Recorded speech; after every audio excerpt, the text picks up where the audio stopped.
Study IQ के इस video में शुरू करते हैं 4 फरवरी के करंट अफेयर। 4 फरवरी को आप जानते हैं वर्ल्ड कैंसर डे मनाया जाता है, राइट। और वीडियो स्टार्ट करने से पहले एक छोटी सी चीज़ है कि मेरे घर के पास एक मकान बन रहा है, तो वहाँ पे कंस्ट्रक्शन चल रही है, तो कई बार आपको बैकग्राउंड नॉइज़ आ सकती है। अगर सही आपको मेरी आवाज़ सुनाई दे रही है तो ठीक है, वरना मैं ये वीडियो दोबारा रिकॉर्ड कर दूंगा, ठीक है। तो आप मुझे इंस्टाग्राम पे बताना, क्योंकि बैकग्राउंड नॉइज़ कंस्ट्रक्शन की आ रही है, लेकिन वो कंस्ट्रक्शन पूरे दिन चलेगा तो वीडियो लेट हो जाता। तो चलिए शुरू करते हैं वीडियो। रक्षा मंत्री राजनाथ सिंह ने किस एयरफोर्स स्टेशन पर एरो इंडिया का उद्घाटन किया? Arrow India. एरो इंडिया क्या होता है? एरो इंडिया एक प्रदर्शनी होती है जहां पे हमारी जो सरकारी कंपनियां हैं, जैसे हिंदुस्तान एरोनॉटिक्स है, भारत अर्थ मूवर्स लिमिटेड है, भारत डायनेमिक्स लिमिटेड है, जो भी हमारी सरकारी कंपनियां हैं जो रक्षा उत्पादन करती हैं, डिफेंस मैन्युफैक्चरिंग करती हैं, वो शोकेस करती हैं जो भी नए जहाज आ रहे हैं, जो भी नए हथियार आ रहे हैं। इतना ही नहीं, जो विदेशी कंपनियां हैं वो भी यहाँ पे अपने जो भी प्रोडक्ट्स हैं उनको शोकेस करती है डिफेंस रिलेटेड। तो ये इसका आयोजन हुआ येलाहंका एयरबेस। येलाहंका कहाँ है? येलाहंका बेंगलोर में है। येलाहंका बेंगलोर में है और ये 13वीं बार हुआ था, ठीक है ना। तो जो ये एरो इंडिया हुआ था, ये 13th एडिशन था इस बार, ये भी आपको ध्यान रखना है। और ये 3 से 5 फरवरी तक हुआ। और बेंगलोर और न्यूज़ में क्यों था? क्योंकि बेंगलोर म्युनिसिपल कॉरपोरेशन भारत का पहला म्युनिसिपल कॉरपोरेशन था जिसने म्युनिसिपल बॉन्ड इशू करे थे। ये न्यूज़ में इसलिए आया था क्योंकि अभी लखनऊ है वो भारत का 9वां शहर बना जिसने म्युनिसिपल बॉन्ड इशू करे थे। वैसे येलाहंका में एक फ्लाईओवर भी बना है, जिस फ्लाईओवर का नाम विनायक दामोदर सावरकर, जिन्हें वीर सावरकर बोलते थे, हमारे फ्रीडम फाइटर स्वतंत्रता सेनानी, उनके नाम पे रखा गया है। तो ये भी येलाहंका में है। और बेंगलोर में एक फैक्ट्री है, येलाहंका में ही है वो भी, जिसका नाम है rail wheel factory. Rail wheel factory हमारी भारतीय रेलवेज के लिए पहिए बनाती है और इन्होंने अभी अपना 40 लाखवां पहिया बनाया। 40 लाखवां 4 मिलियंथ व्हील बनाया 50 सालों में। तो ये अपने आप में बहुत बड़ी बात है। और बेंगलोर में एक चीज़ और बनी है बहुत इंपॉर्टेंट। इसरो जो है, भारतीय अंतरिक्ष अनुसंधान संगठन इसरो ने एक नेत्र नाम की वो लगाई है, जिसको बोलते हैं स्पेस सिचुएशनल अवेयरनेस सेंटर।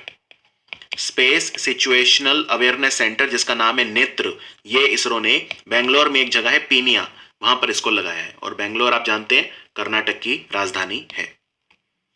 किस राज्य का पहला मानव दुग्ध बैंक एर्नाकुलम के सामान्य अस्पताल में शुरू करा जाएगा? तो ये किसका है? ये पहला जो है ये मानव दुग्ध बैंक। और मानव दुग्ध बैंक होता क्या है? इसको अंग्रेजी में ह्यूमन मिल्क बैंक बोलते हैं। यहाँ पे क्या होता है, माँ का जो दूध होता है उसको रखा जाता है, जिससे वो बच्चे जिन्हें माँ का दूध नहीं मिलता उन्हें पिलाया जा सके, राइट। और ये बहुत इंपॉर्टेंट कंसेप्ट है और ये भारत में बहुत जगह पे है ह्यूमन मिल्क बैंक, लेकिन केरल में पहली बार बन रहा है और ये एर्नाकुलम में बन रहा है, ठीक है। केरल का पहला मानव दुग्ध बैंक एर्नाकुलम में केरल में बन रहा है।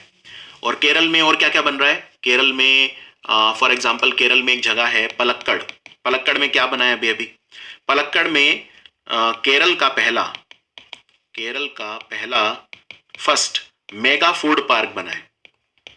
केरल का पहला मेगा फूड पार्क बना है। केरल में 3 झील हैं जो आपको पता होनी चाहिए हर समय। एक का नाम है अष्टमुडी झील, एक का नाम है वेम्बानाड कोल। वेम्बानाड कोल भारत की सबसे लंबी झील है, अष्टमुडी। और तीसरी है शस्थम कोट्टा। ये तीनों ही रामसर साइट है, रामसर स्थल है। और वर्ल्ड वेटलैंड डे कब मनाया जाता है? 2 फरवरी को। 2 फरवरी को वर्ल्ड वेटलैंड डे मनाया जाता है, विश्व आर्द्रभूमि दिवस। और केरल में क्या बना है? केरल में भारत का पहला लेबर मूवमेंट म्यूजियम बना है, यानी श्रम आंदोलन संग्रहालय बना है। ये कहां बना है? ये बना है अलापुया में। ये बना है अलापुया में, भारत का पहला labour movement museum.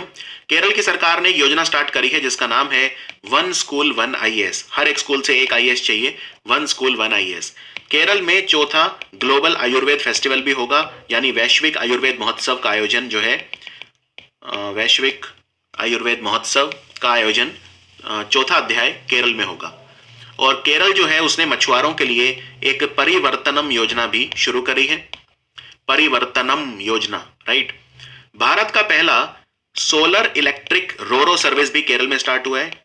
Solar electric रोरो सर्विस यहां पे स्टार्ट हुआ है।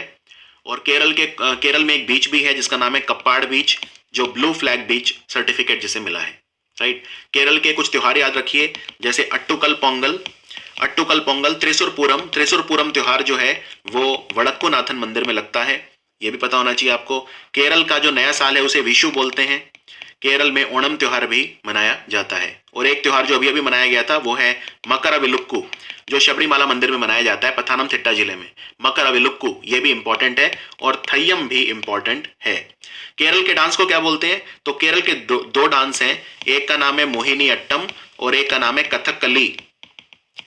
ये दो डांस हैं केरल के। देश का पहला राज्य या यूनियन टेरिटरी कौन सा है जो आधिकारिक रूप से कोरोना मुक्त हो गया है? यहाँ पे जो एक्टिव केसेस हैं उनकी संख्या 0 हो गई है, तो ये है अंडमान एंड निकोबार। अंडमान एंड निकोबार में कोरोना पूरी तरह से मुक्त ये हो गया है। अंडमान निकोबार में कौन सी जनजातियां रहती हैं? तो कम से कम ये 4-5 पता होनी चाहिए। जैसे ओंग रहते हैं वहां पे जरावा रहते हैं, राइट। वहां पे शोम्पेन रहते हैं, वहां पे सेंटिनलीज रहते हैं, ग्रेट अंडमानीज रहते हैं, ये सब रहते हैं।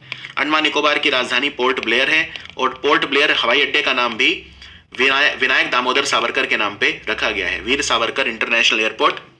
और अंडमान निकोबार में एक युद्धाभ्यास हुआ है अभी जिसका नाम है एमफैक्स को हमारी आर्मी, नेवी, एयरफोर्स तीनों ने मिलकर करा है। अंडमान निकोबार में एक बीच भी है जिसका नाम है राधानगर बीच। ये ब्लू फ्लैग बीच है और बहुत ही खूबसूरत बीच है, तो ये आपको मिलेगी। बाकी वहां पे आइलैंड है, जैसे हैवलॉक आइलैंड है, नील आइलैंड है, या रॉस आइलैंड है। रॉस आइलैंड का नाम है बॉस द्वीप, नील आइलैंड का नाम है शहीद द्वीप, और हैवलॉक आइलैंड का नाम है स्वराज द्वीप। भारत का पहला वेटलैंड यानी आर्द्र भूमि संरक्षण और प्रबंधन केंद्र ये किस शहर में स्थापित किया जा रहा है? Very important, centre for wetland conservation and management.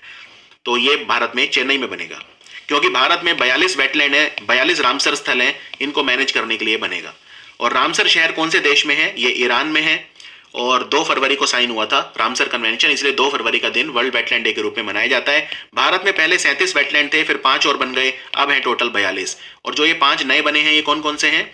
एक तो आसान लेक बना है उत्तराखंड में, एक कांवर लेक बना है जो बेगूसराय बिहार में है, कंवरताल, एक जो है सोकार झील है लद्दाख में, उसे रामसर स्थल का दर्जा मिला है, एक लोनार झील है जो बुल्धाना डिस्ट्रिक्ट महाराष्ट्र में है, और एक और बच गई सुर सरोवर यानी किथम झील जो आगरा उत्तर प्रदेश में है। किस भारतीय अमेरिकी वैज्ञानिक को अमेरिकी अंतरिक्ष एजेंसी नासा के द्वारा एक्टिंग चीफ ऑफ स्टाफ यानी कार्यकारी प्रमुख नियुक्त किया गया है? तो नासा का जो चीफ है, नासा का जो कार्यकारी प्रमुख है वो एक भारतीय होगा, और इनका नाम है भाव्या लाल। नासा का हेडक्वार्टर जो है वॉशिंगटन डीसी में है, राजधानी में, जो अमेरिका का 51वां स्टेट बन सकता है। वैसे नासा के कुछ मिशन याद रख लो। नासा एक मिशन कर रहा है जिसका नाम है सोलर ऑर्बिटर मिशन। ये नासा किसके साथ मिलकर कर रहा है? ये यूरोपियन स्पेस एजेंसी के साथ मिलकर कर रहा है। नासा एक और मिशन कर रहा है जिसका नाम है निसार, ये नासा इसरो के साथ मिलकर कर रहा है। फिर नासा का जो मार्स रोवर है, मंगल ग्रह पे जो रोवर है, इसका क्या नाम है? इसका नाम है परसेवरेंस। और नासा का जो मार्स हेलीकॉप्टर है, इसका क्या नाम है? इसका नाम एक भारत की लड़की ने रखा था, वनेजा रूपाणी ने, और मार्स हेलीकॉप्टर का नाम है इनजेन्युइटी। इसका नाम है इनजेन्युइटी। फिर नासा का और कोई मिशन जो आपको पता हो, एक मिशन और इंपॉर्टेंट है आर्टेमिस मिशन। इसमें नासा चंद्रमा पे 18 अंतरिक्ष वैज्ञानिक भेजेगा, 9 महिलाएं 9 पुरुष। इनमें एक भारत के व्यक्ति भी हैं, राजाचारी। ये ओरिजिनली तेलंगाना के महबूब नगर डिस्ट्रिक्ट से हैं। इनके फादर इंडिया के हैं, तेलंगाना के, लेकिन अभी अमेरिका के सिटीजन हैं, ये भी ध्यान रखिए। फिर नासा का एक सोफिया अंतरिक्ष यान है जिसने पता लगाया है कि चंद्रमा पे पानी है, यानी मून के ऊपर वाटर है, ये पता लगाया है सोफिया ने। नासा का एक मिशन है जिसका नाम है ओसिरिस रेक्स, जिसने बेन्नू एस्टेरॉयड जो है क्षुद्र ग्रह, वहां से नमूने इकट्ठे करे हैं जिनको स्टडी करा जाएगा। नासा का फिर एक और मिशन है जिसका नाम है मतलब डॉन स्पेसक्राफ्ट है। इसने सरेस जो छोटा बोना ग्रह है सरेस, उस पर पता लगाया पानी का, उस सरेस CERES। तो ये है डॉन स्पेसक्राफ्ट नासा का। तो ये कुछ नासा की चीजें हैं जो आपको पता होनी चाहिए। एक चीज और बताता हूं बड़ी इंटरेस्टिंग, नासा जो है वो गुब्बारों का इस्तेमाल करेगा, बैलून का इस्तेमाल करेगा अंतरिक्ष को स्टडी करने के लिए। इस मिशन का नाम है एस्थ्रोस मिशन, ASTHROS, एस्थ्रोस मिशन। ये भी पूछा जाएगा एग्जाम में। क्लाउड आधारित डेटा सेवाओं के लिए गूगल के साथ किस गाड़ी बनाने वाली कंपनी ने साझेदारी करी है? तो क्लाउड आधारित डेटा सेवाओं के लिए गूगल के साथ साझेदारी अभी अभी करी है गाड़ियों की कंपनी फोर्ड ने। और फोर्ड अमेरिका की गाड़ियों की कंपनी है, टोयोटा जो है वो जापान की है, होंडा भी जापान की है, और फॉक्सवैगन जो है वो जर्मनी की है। मेगा इन्वेस्टमेंट टेक्सटाइल पार्क योजना के तहत, जिसको मित्र योजना बोलते हैं, मित्र की फुल फॉर्म है मेगा इन्वेस्टमेंट टेक्सटाइल पार्क। तो मित्र योजना के तहत भारत में 3 साल में कितने टेक्सटाइल पार्क बनेंगे? तो भारत में 7 टेक्सटाइल पार्क बनेंगे अगले 3 सालों में, यह घोषणा बजट में करी गई। और टेक्सटाइल पार्क होते क्या हैं, क्या होगा यहाँ पे? टेक्सटाइल पार्क ये होते हैं कि वहां पे एक तो टेक्सटाइल इंडस्ट्री है, उसका मैन्युफैक्चरिंग होगा, इन्वेस्टमेंट आएगा, रोजगार का सृजन होगा, वहीं से हम जो कपड़े हैं उनको निर्यात भी किया करेंगे। हमारी टेक्सटाइल मंत्री स्मृति ईरानी है, कपड़ा मंत्री स्मृति ईरानी, और ये हमारी महिला बाल विकास मंत्री भी हैं। स्मृति ईरानी की कॉन्स्टिट्यूएंसी अमेठी है, और रेशम के उत्पादन को बढ़ाने के लिए सिल्क समग्र स्कीम शुरू की गई थी भारत में पिछले साल। और इस साल एक तो समर्थ योजना स्टार्ट करी गई है टेक्सटाइल मिनिस्ट्री के द्वारा। और भारत की पहली कपड़ा मिल जो सौर ऊर्जा से चलती है, ये कहाँ लगी है? ये महाराष्ट्र में लगी है, परभणी डिस्ट्रिक्ट में। ये भी आपको पता होना चाहिए। सरकार ने ब्रॉड गेज मार्गों को 100% विद्युतीकृत करने के लिए किस वर्ष का लक्ष्य रखा है? देखो, भारत में एक नया रेल प्लान आया है जिसको बोलते हैं नेशनल रेल प्लान। ये 2030 के लिए आया है। हमें भारत में फ्यूचर रेडी रेलवे बनाने हैं, यानी ऐसे रेलवे बनाने हैं जो भविष्य की आकांक्षाओं को पूरा कर सकें। तो ये 2030 तक हम बनाएंगे। और ब्रॉड गेज जो हमारी रेलवे नेटवर्क है वो पूरी तरह से विद्युतीकृत हो जाएगी। और इसके लिए जो टाइम दिया है सरकार ने बजट में वो है 2023। तो आंसर है 2023। और भारतीय रेलवेज अभी विस्टाडोम कोचेस भी लगा रहा है अपनी ट्रेनों में। तो विस्टाडोम कोचेस कहां पे बनते हैं भारत में? ये इंटीग्रल कोच फैक्ट्री चेन्नई में बनते हैं। ये भी ध्यान रखिए, इंटीग्रल कोच फैक्ट्री चेन्नई बनाती है विस्टाडोम कोचेस। और एक मालगाड़ी बनाई थी हमने, दुनिया की सबसे लंबी मालगाड़ी वासुकी। ये 3.5 किलोमीटर लंबी है मालगाड़ी। और इसने अपनी पहली यात्रा कहां से कहां तक करी? इसने करी भिलाई से कोरबा। और भिलाई भी और कोरबा भी दोनों छत्तीसगढ़ में हैं। तो वासुकी जो है सबसे लंबी मालगाड़ी बनाई थी। फिर हमारा जो पूर्वी तट रेलवे है, ईस्ट कोस्ट रेलवे, वो पहला रेलवे जोन बना जिसने end of train telemetry system शुरू करा है, EOTT शुरू करा है। फिर एक ये भी याद रखिए, एक कर्नाटक में हावेरी रेलवे स्टेशन है, इसका नाम अब मैलारा महादेवप्पा के नाम पे रखा जाएगा, मैलारा महादेवप्पा। और ये कौन है? मैलारा महादेवप्पा एक स्वतंत्रता सेनानी है। इसके अलावा भारतीय रेलवेज ने अभी अभी डीजल लोकोमोटिव गिफ्ट करे हैं कौन से कंट्री को? मोजाम्बिक को। मोजाम्बिक को डीजल लोकोमोटिव जो है वो गिफ्ट करे हैं इंडिया ने। ये भी ध्यान रखिए। एक बहुउद्देशीय समुद्री शैवाल पार्क यानी सीवीड पार्क बनेगा। कहां बनेगा? सीवीड पार्क जो है सीवीड कल्टीवेशन को बढ़ाने के लिए तमिलनाडु में बनेगा। ठीक है, तमिलनाडु में बनेगा, ये बजट में अनाउंस किया गया था। और सीवीड पार्क ये तमिलनाडु में बनेगा। कई जगह है तमिलनाडु पे जहां पे समुद्री शैवाल यानी सीवीड की फार्मिंग करी जाती है, जैसे रामनाथपुरम, टूटिकोरिन, पड्डुकोट्टई वगैरह। तमिलनाडु में एक नया डिस्ट्रिक्ट भी बनाया अभी अभी जिसका नाम है माइलादुतुरई। माइलादुतुरई ये सबसे नया डिस्ट्रिक्ट जो है ये तमिलनाडु में बना है। और बस इसमें यही। बाकी हमारे मछली पालन मंत्री कौन है? अगर क्वेश्चन आ जाए हमारे मछली पालन, पशुपालन, डेयरी सबके मंत्री एक ही हैं, इनका नाम है गिरिराज सिंह। इनकी कॉन्स्टिट्यूएंसी है बिहार में बेगूसराय। राष्ट्रीय सांख्यिकी कार्यालय द्वारा जारी संशोधित अनुमानों के अनुसार 2019-20 यानी पिछला वित्तीय वर्ष जो कब का खत्म हो चुका है, 10 महीने पहले खत्म हो चुका है, 11 महीने पहले, उसमें हमारा जीडीपी वृद्धि दर कितनी थी? तो पहले तो सरकार कह रही थी हमारा जीडीपी वृद्धि दर था 4.2%, लेकिन अब कह रही है सिर्फ 4% ही था, कम कर दिया है पहले से।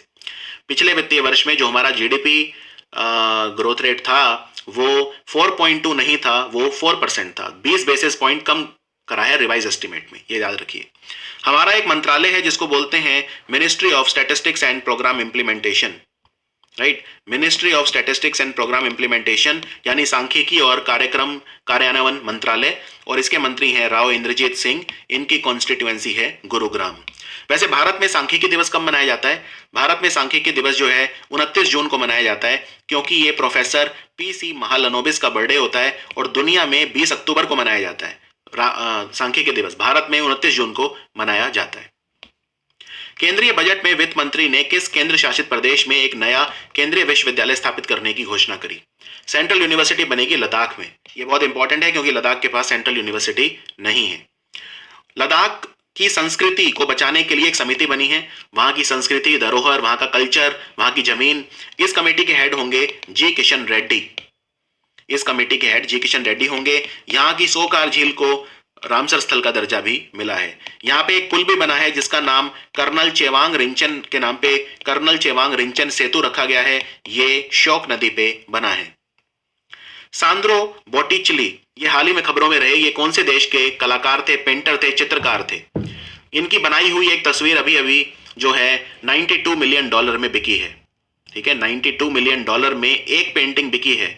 92 मिलियन डॉलर कितना होता है? 700 करोड़ के आसपास। तो इनकी बनाई तस्वीर 700 करोड़ में बिकी है। तो ये इटली के चित्रकार हैं। तो आंसर है इटली। इटली की राजधानी रोम है और रोम में World Food Programme, Food and Agriculture Organization और International Fund for Agriculture Development, तीनों का हेडक्वार्टर है। राष्ट्रमंडल मानवाधिकार पहल यानी जिसे बोलते हैं कॉमनवेल्थ ह्यूमन राइट्स इनिशिएटिव, इसने भारत में पत्रकारों के खिलाफ राजद्रोह यानी सेडिशन के मुकदमे वापस लेने का आह्वान करा है। इनका मुख्यालय कहां है? इनका मुख्यालय पहले लंदन में था लेकिन अब इंडिया में है। सो आंसर है नई दिल्ली। गृह मंत्रालय ने दिल्ली में इजरायली दूतावास के बाहर जो विस्फोट हुआ था उसकी जांच राष्ट्रीय जांच एजेंसी को सौंप दी है। तो राष्ट्रीय जांच एजेंसी यानी नेशनल इन्वेस्टिगेटिव एजेंसी का वर्तमान डीजी कौन है, यानी कि चीफ कौन है, अध्यक्ष कौन है, महानिदेशक कौन है? इनका नाम है वाईसी मोदी। वाईसी मोदी। संगीता बहादुर कौन से देश में भारत की राजदूत बनी है? अगली, यह देश है माल्टा और माल्टा की राजधानी है वल्लेटा। और रघु गुरुराज ये हमारे राजदूत बने हैं साओ टोम और प्रिंसिप में। साओ टोम और प्रिंसिप। और जो भी हमारे नए राजदूत बने हैं कुछ मुझे याद आ रहे हैं, जैसे पूजा कपूर बनी है डेनमार्क में, एक फिजी में बने हैं सुब्रमण्यम कार्तिकेयन, ऐसे कुछ पूरा नाम है, तमिल नेम है वो याद नहीं आ रहा। पूजा कपूर मुझे याद आ रहा है। बाकी एक गुप्ते करके हैं, पूरा नेम नहीं पता। गुप्ते जो इजिप्ट में बने हैं, अमीर विनायक ऐसे कुछ नाम है, अमीर विनायक गुप्ते। जो भी नए बने हैं, हाँ ये शुभदर्शिनी त्रिपाठी ये कजाकिस्तान में बनी है। तो ये जो भी हमारे नए राजदूत बने हैं ये आपको पता होने चाहिए क्योंकि कई सारे नए राजदूत हमारे बन रहे हैं। एक पट्टचित्र शैली की चित्रकला होती है। पट्टचित्र शैली ये कौन से राज्य से आती है? ये ओडिशा से आती है। और मैं क्वेश्चन इसलिए पूछ रहा हूं क्योंकि प्रधानमंत्री मोदी ने अभी अभी मन की बात में इसका जिक्र किया था। राइट, पट्टचित्र की तारीफ करी उन्होंने। तो ओडिशा से आती है ये कलाकारी पट्टचित्र। अमेजॉन के नए मुख्य कार्यकारी अधिकारी के रूप में किसे नियुक्त किया गया है? ये बहुत ज्यादा इंपॉर्टेंट क्वेश्चन है। जेफ बेजोस इस्तीफा दे दिया है उन्होंने। अब वो चेयरमैन पद पे रहेंगे लेकिन वो कार्यकारी भूमिका नहीं निभाएंगे। तो वो निभाएंगे एंडी जेसी। तो एंडी जेसी बन गए हैं अमेजॉन के नए सीईओ। भारत का पहला एम्प्यूटी क्लिनिक कहां बना है? एम्प्यूटी क्लिनिक बना है चंडीगढ़ में, हरियाणा पंजाब की राजधानी। यहाँ पे सुखना झील भी है चंडीगढ़ में, रॉक गार्डन भी है। तो एम्प्यूटी क्लिनिक क्या होता है? एम्प्यूटिक मतलब एम्प्यूटेशन क्या होता है? जब हमारे अंगों को, शरीर के अंगों को काटना पड़ता है तो उसे एम्प्यूटेशन बोलते हैं। तो ऐसे पेशेंट जिनका एम्प्यूटेशन होता है उनको यहाँ पे राहत मिलेगी, यहाँ पे उनके ऑपरेशन किए जाएंगे और उनको सारी सुविधाएं यहाँ पे एक ही छत के नीचे मिलेंगी। सो ये था हमारा वर्ल्ड कैंसर डे यानी 4 फरवरी का वीडियो। मिलते हैं बहुत जल्दी 5 फरवरी के वीडियो में। Thank you for watching study IQ।